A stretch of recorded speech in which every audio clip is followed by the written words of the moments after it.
الاخوان مباشره اخيب بلان يقدر يطرى لك. هذه داك الحادثه اللي كانت وقعت ما بين الطريق ديال تطوان وطنجه. الطوموبيل اللي ساويه اكثر من 2 ديال المليار، ها انتم الاخوان. والمشكله انه ضارب 2 طوموبيلات ماشي حتى وحده. دابا هذا الكاميو هذا ملي غادي يصوني على لاسيرونس ديالو غادي يسمع داك لاسيرونس من طوموبيل قاص. واش عباد الله كتخيلوا انها شحال هي 2 مليار؟ السيد داخل في 4 المليار. ها هو الكاميو ديال الرمله اللي شفتوه في جنب الطريق مليوح، والطوموبيل مع الضربات اخرى صافي جاو داك الساعه يعني جاو غطاوها، يعني ما خصوش تبقى باينه. ما هذا الرموك هذا حتى هو معاهم. ومادي ها هي شتوها الاخوان. وباقي واحده اخرى حتى هي مقيوصه واحد شويه ماشي حتى بزاف.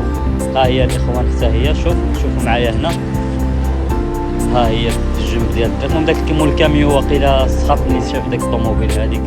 ها انتوما هذه حتى هي الطوموبيل الثانيه مضروبه شويه. الله يحفظها الاخوان. دابا مول الكاميو شنو الحل اللي عنده؟ شنو غيدير؟